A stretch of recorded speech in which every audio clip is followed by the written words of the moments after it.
Partnership में illustration number 73 में concept समझेंगे कि जब हमारी जो पार्टनरशिप होती है वो 1 अप्रैल से ना स्टार्ट होकर के ड्यूरिंग द ईयर स्टार्ट होती है, बीच मतलब during the year means mid में साल के, ठीक है। तो यहाँ पे दे रखा है अमेय, अनमोल, रोहन एंटर होते हैं पार्टनरशिप में 1 जुलाई को, ठीक है। तो यहाँ पे मिड में हुई है, 3 महीने बाद हुई है, और वो प्रॉफिट शेयरिंग रेशियो को 3-2-1 में बांटते हैं। हमें गारंटी कहता है कि जो रोहन का शेयर है इंटरेस्ट ऑन कैपिटल चार्ज करने के बाद 36,000 मतलब 36,000 से कम नहीं होगा, और उनका फिक्स्ड कैपिटल बैलेंस हमें दे रखा है और प्रॉफिट दे रखा है। तो देखो प्रॉफिट को हमने उतारा, उसके बाद इंटरेस्ट ऑन कैपिटल कैलकुलेट करोगे, लेकिन इंटरेस्ट ऑन कैपिटल पूरे 1 साल का कैलकुलेट नहीं होगा, वो 9 महीने का कैलकुलेट होगा, 9 मंथ्स का कैलकुलेट होगा। जैसे कि एक पार्टनर का हमने दिखाया है अमेय का 2 लाख मल्टीप्लाई में 6% और फिर 9 महीने का 9/12 आ गया।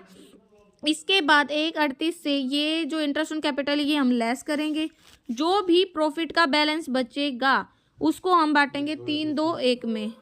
अब क्या करेंगे, अब हम इस प्रॉफिट को बांटेंगे 3-2-1 में। तो देखो एक चीज़ आपने देखी होगी कि रोहन का हमने गारंटी दी थी 36,000 की, तो रोहन का शेयर था 1/6।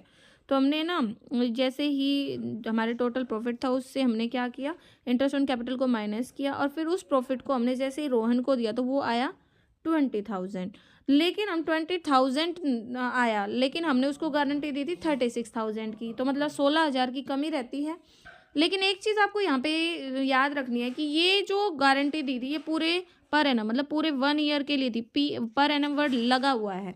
लेकिन हमने यहाँ पे 9 महीने के लिए अकाउंट्स बनाए, क्योंकि हमने मिड में स्टार्ट किया था, तो हम 9 महीने का प्रॉफिट निकालते हैं तो वो गारंटेड प्रॉफिट आता है 27,000। वो तो डिफिशियंसी कितने की हो जाती है, 27 में से 18 जाते हैं तो 7,000। तो 7,000 हम इसमें ऐड करेंगे, और ना मैंने गारंटी दी थी तो उसके अकाउंट से 7,000 लेस करेंगे। तो आपको ये याद रखना है कि हमें टाइम को भी कंसिडर करना है।